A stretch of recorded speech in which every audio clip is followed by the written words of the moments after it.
think of Sri Ramakrishna and his teachings and pray for peace and prosperity of the whole humanity. Shanti Hari Om Tat Sat. Om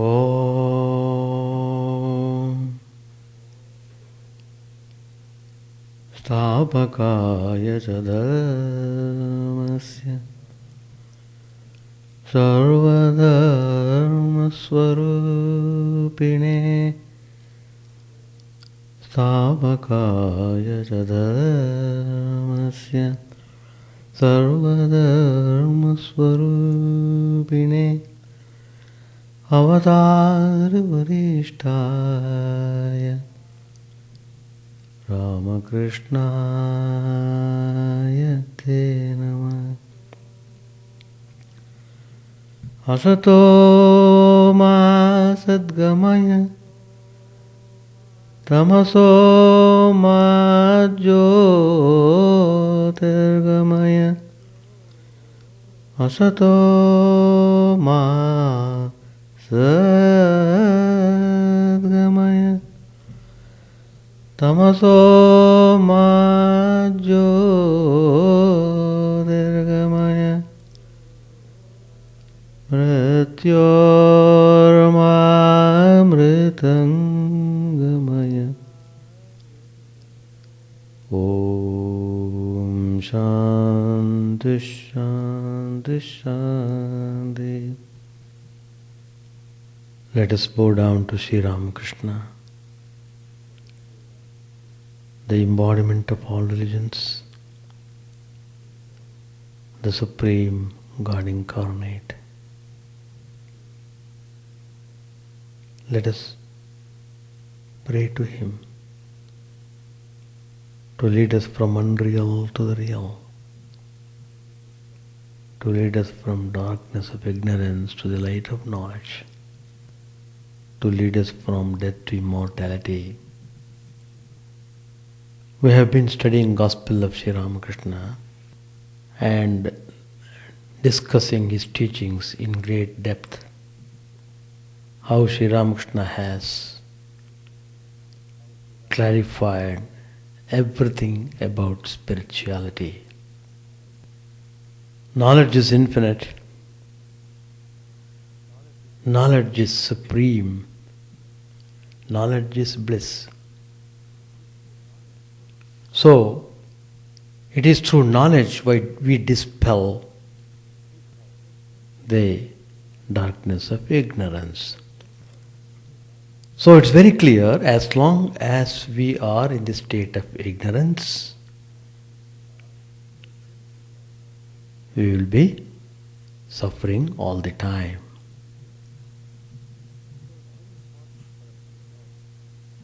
So it is very important for us to know how to kindle that knowledge, how to get awakened. Sri Ramakrishna has dealt with this subject of knowledge in great detail in the Gospel. As I had mentioned earlier, there are 5 states of mind in every one. One is the gross state,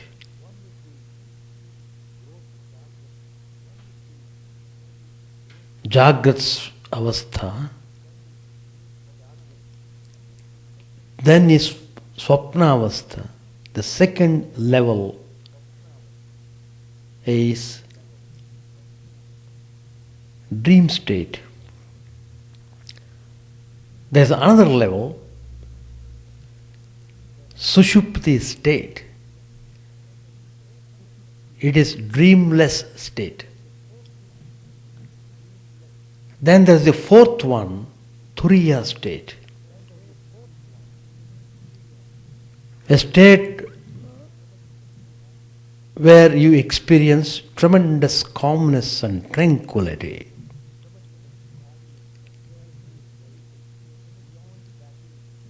And there is a state beyond that, which state Sri Ramakrishna has mentioned, Vijnana. A state of perpetual bliss.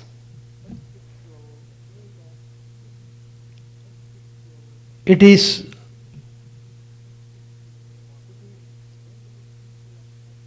a remarkable experience. Generally, people are satisfied with knowledge. That is, coming to reality, knowing who you are, everything is over. That means the ego vanishes totally. You're not bothered anymore for anything. That is the state of jnana. Ordinarily, people rising in spiritual levels reach this state of knowledge, a samadhi state, where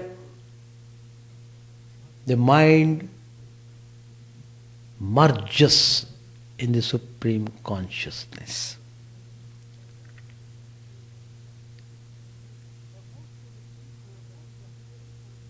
For most of the people, that is the highest state.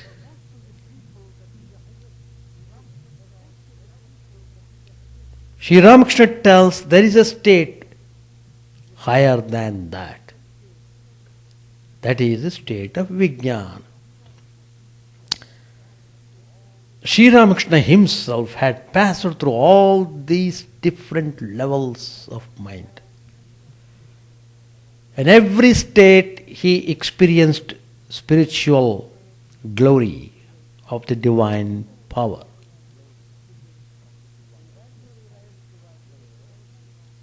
When he realized Divine Mother, what happened? He lost his outward consciousness. He was overwhelmed with remarkable joy. He remained in that state for a few days. It was a state indescribable, a state to be experienced. He got into that state. That is a state where the yogis attain through practice of yoga. For all practical purposes, Sri Ramakrishna's life's fulfillment is done. But then, Divine Mother herself provided opportunities so that Sri Ramakrishna could rise higher than the state which he had experienced. That means he had to transcend the personal God. He has to know the secret behind the transcendental God, the personal and impersonal God.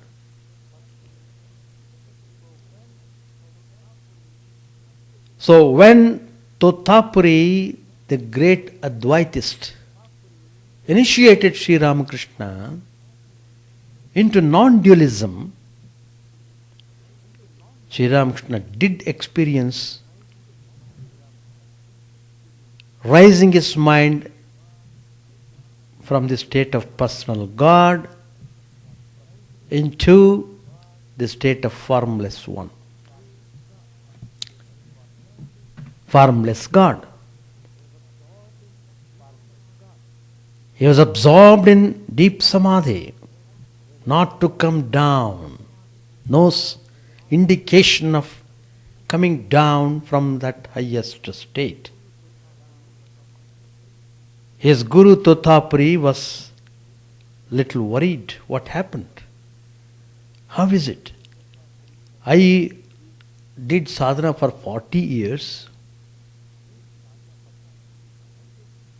This disciple, in 3 days he got that, and there is no indication of his coming down. If he is allowed in that state for some more days, he will not live in this body. So he was very much concerned.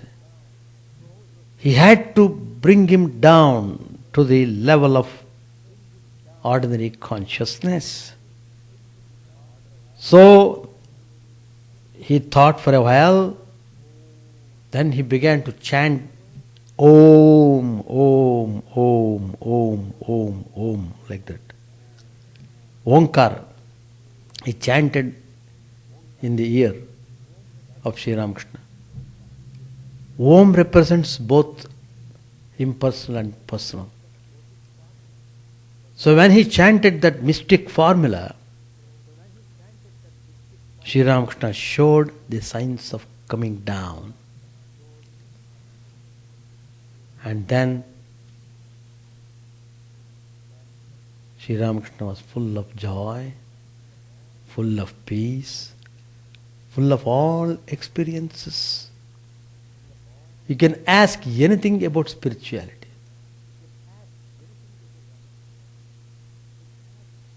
Sri Ramakrishna is the answer. And he is telling, look, that is the 5th level of the mind. I call it Vijnana. That's a most wonderful state, Sri Ramakrishna says. When a person is in the state of Vijnana, he can come on back and forth. He can enjoy the Leela, he can enjoy the Nitya. For him, everything is sport of the divine power. He is totally aware of the reality all the time. Not only closing his eyes, he is seeing the reality. Even with his eyes open, he sees the reality. So he is all the time conscious of the reality. At the same time, he wants to uplift the suffering humanity. He wanted to share that divine joy with the spiritual aspirants. He wanted to lead them so that they can all come up in spiritual life. And Sri Ramakrishna says, very few people like Narad, Shuka Maharshi, they are all Vijnanis.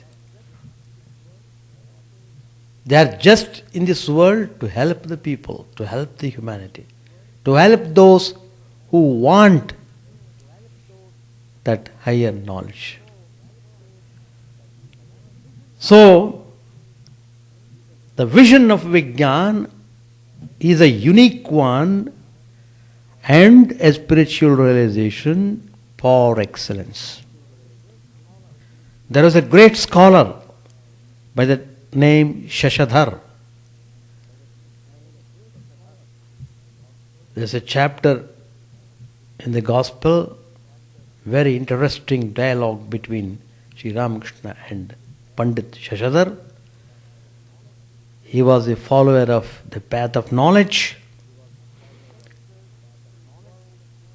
He considered the world to be nothing more than a play of Maya, all illusion. Sri Ramakrishna could understand Shashadhara's bent of mind. So he was obviously referring to the Vijnana state to show that he who is the indivisible Satchidananda has assumed different forms for the sake of his Leela. Leela means sport. Sri Ramakrishna said, look, milk is set into curd, and the curd is churned into butter. After extracting the butter, one realizes that butter is not essentially different from the buttermilk, and buttermilk not essentially different from the butter. He gives another example. The bark of the tree goes with the pith, and pith goes with the bark. Again Sri Ramakrishna says, if there is butter, there must be buttermilk also. For there cannot be any butter without buttermilk. Just so, if you accept the Nitya, the eternal, you must also accept the Leela. It is a process of negation and affirmation. You realize the Nitya by negating the Leela. Then you affirm the Leela, seeing in it the manifestation of Nitya. One attains this state after realizing reality in both aspects, personal and impersonal. Most of the people are just satisfied if they realize the personal aspect of it. It's all right, nothing more is required, I am satisfied. For them, it's all right, no question doesn't arise.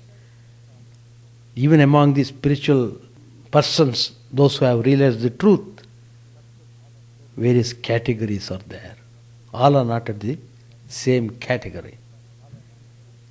Some people are satisfied with personal God, some people are satisfied with impersonal God. I have realized the truth, enough. I am not bothered about anything else, what is going on. That attitude. The personal is the embodiment of Chit consciousness, and the impersonal is the indivisible Satchidananda. Probably you are aware of the word Rishi. In our Hindu scriptures we come across this. All the Vedas are the revelations of the Rishis. Rishi is a Sanskrit word which stands for a person who is a seer of truth, a knower of reality. He is called a Rishi. The Hindu scriptures have unequivocally proclaimed their greatness, their superiority in the spiritual field. They are the authority. The Rishi has said, you have to accept that because it has come out of his experience. But according to Sri Ramakrishna, the Rishis stand below the Vijnanis in spiritual excellence. The Rishis are much frightened to live in this world, for they always bother about their own salvation, what to speak of salvation of others. These Rishis, literally they ran away from the world into a remote secluded places to practice concentration meditation, to absorb themselves in that spiritual exercise.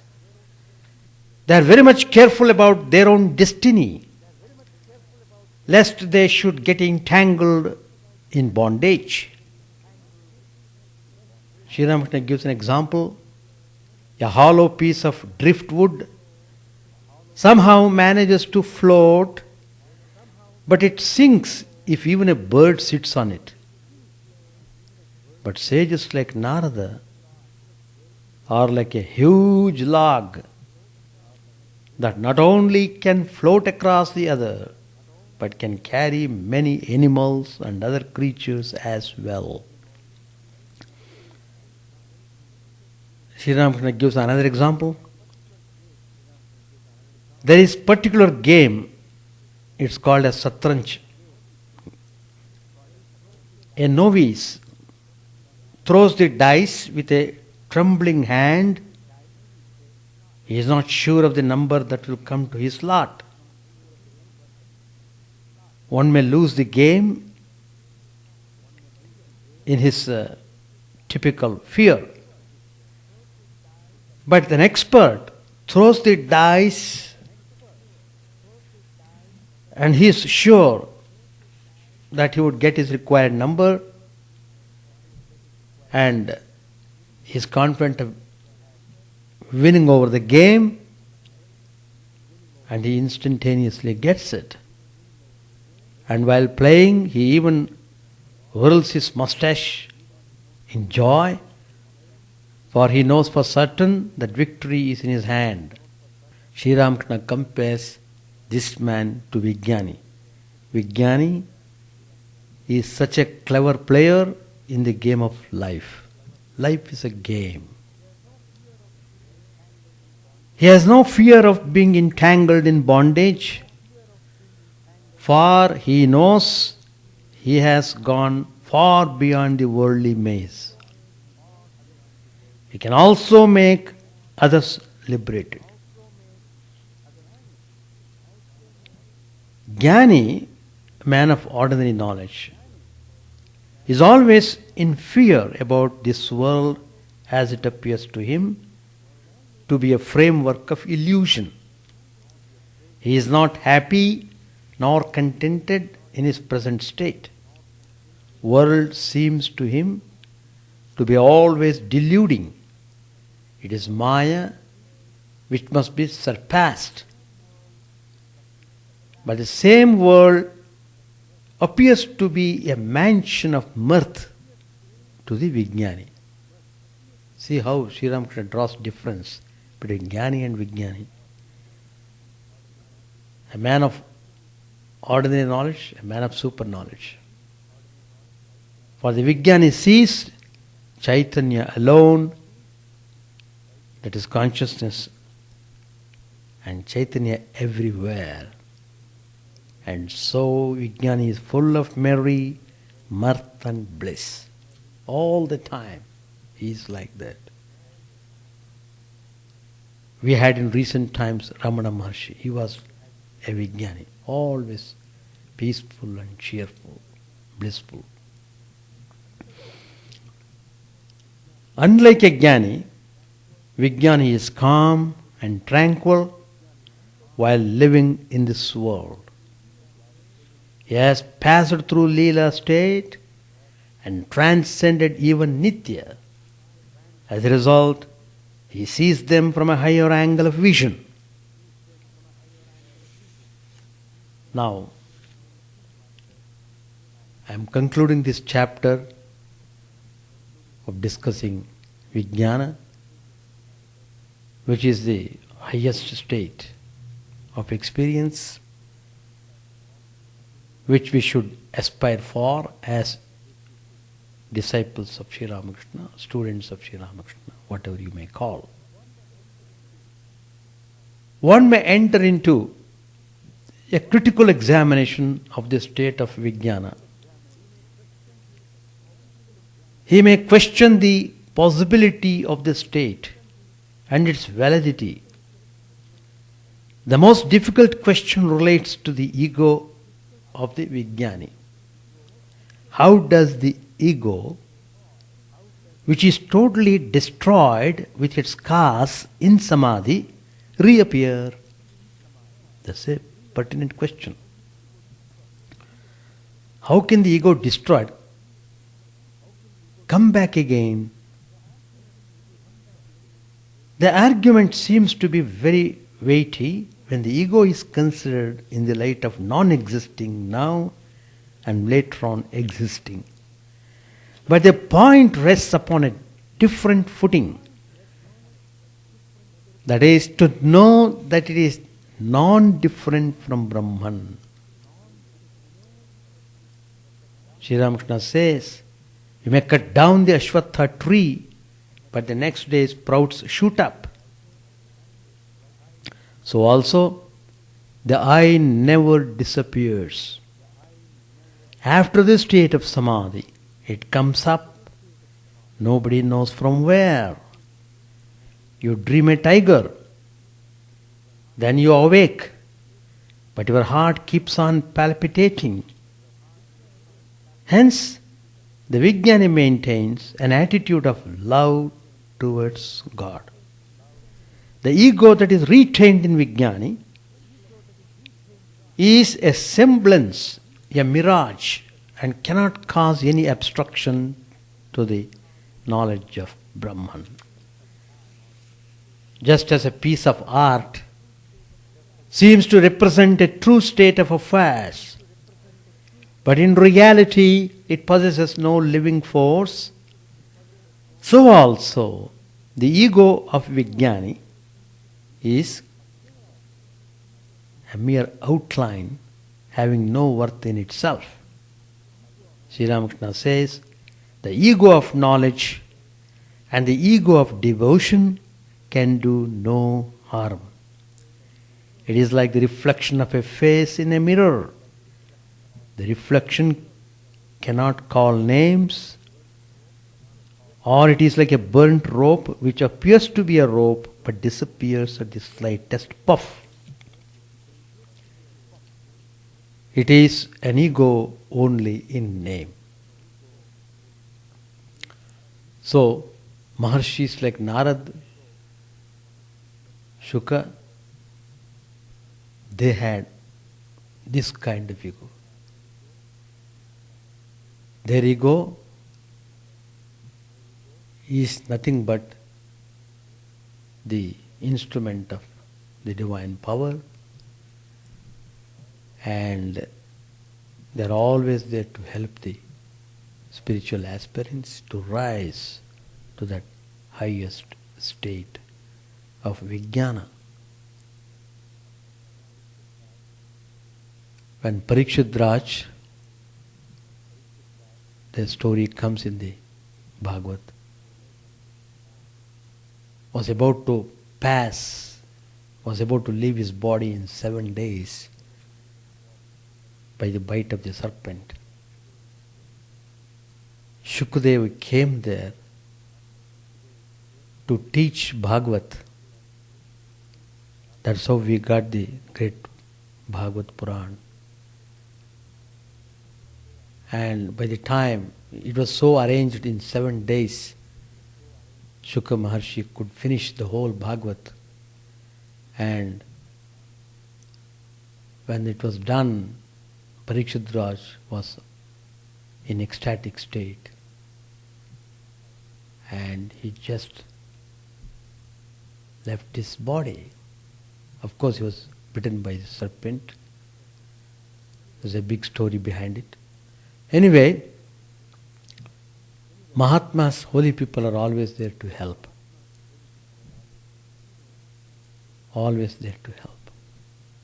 So,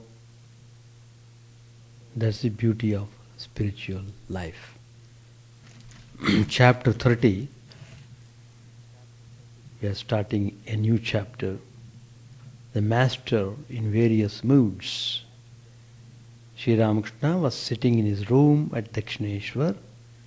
Latu, Ramlal, Harish and Hazra were living with him at the temple garden.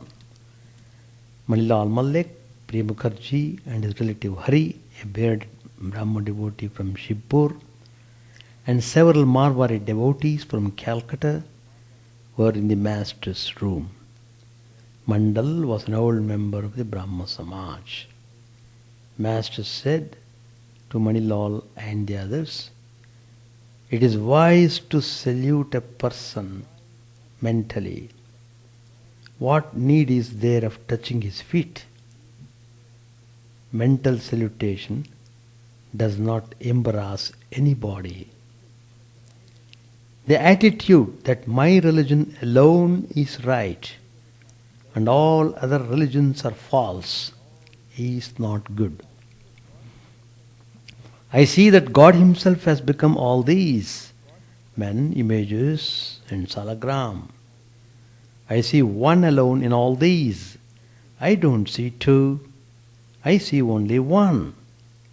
Many people think that their opinion alone is right and others' opinions are wrong, that they alone have won and others have lost.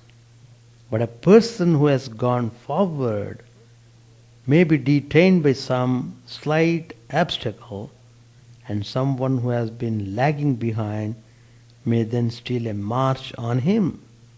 In the game of Golok Dham, one may advance a great deal, but still somehow one's piece may fail to reach the goal. Triumph or defeat is in the hands of God. We can't understand His ways. You must have noticed that the green coconut remains high in the tree and is exposed to the sun, but still its milk is cool. On the other hand, the panipal, a kind of aquatic fruit, remains in the water, but when eaten, it heats the body. Look at the body of man. The head is the root and it is at the top. Manilal. What then is our duty? Master said, to remain somehow united with God. There are two ways, Karma Yoga and Mano Yoga. Householders practice yoga through karma, the performance of duty. There are 4 stages of life, Brahmacharya, Garhastya, Vanaprastha and Sannyas.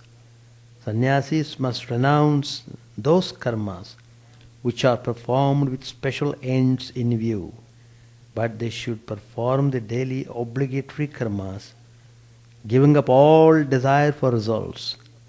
Sannyasis are united with God by such karmas as the acceptance of the staff, the receiving of alms, going on pilgrimage, and the performance of worship and japa. It doesn't matter what kind of action you are engaged in, you can be united with God through any action, provided that performing it you give up all desire for its result. There is the other path, Mano Yoga. A yogi practicing this discipline does not show any outward sign, is inwardly united with God. Take Jadabharata and Shukadev for instance. There are many other yogis of this class, but these two are well known.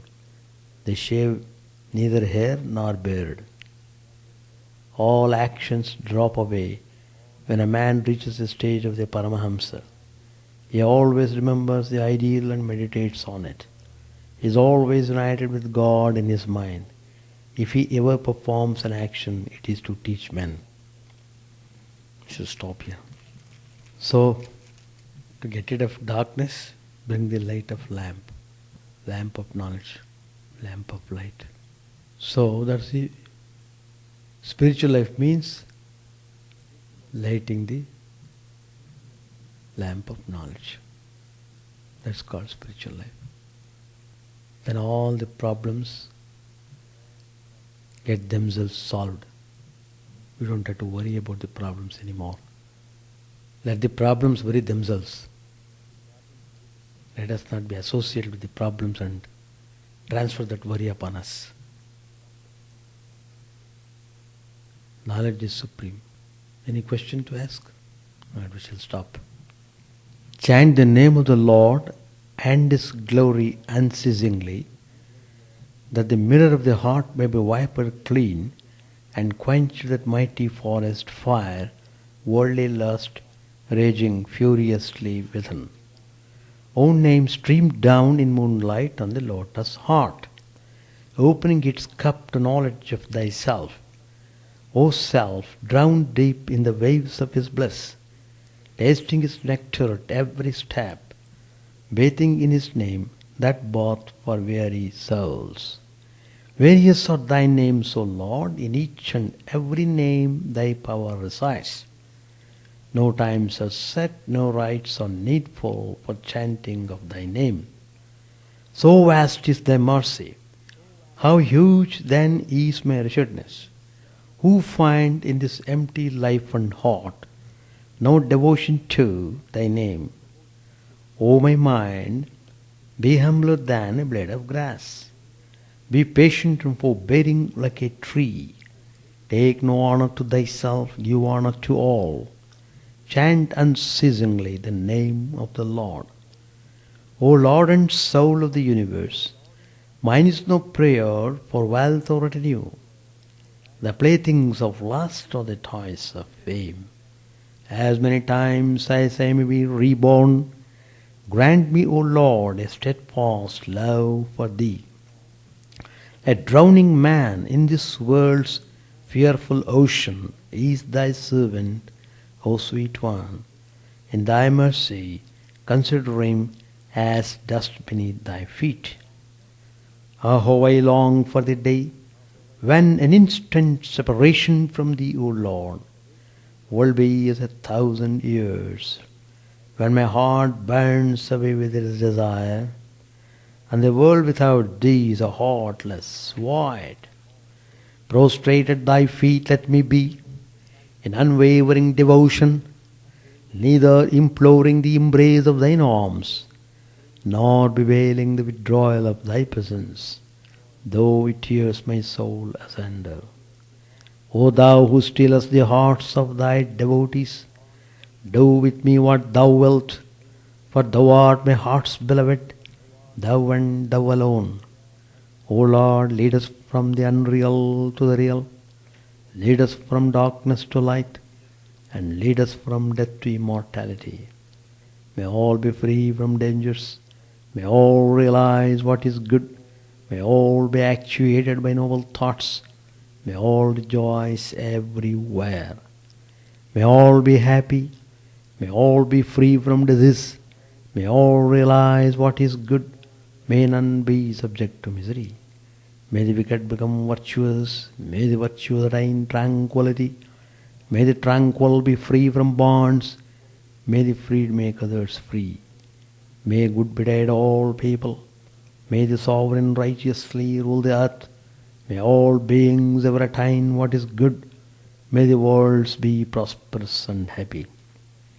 May the clouds pour rain in time, may the earth be blessed with crops, may all countries be freed from calamity, may holy men live without fear.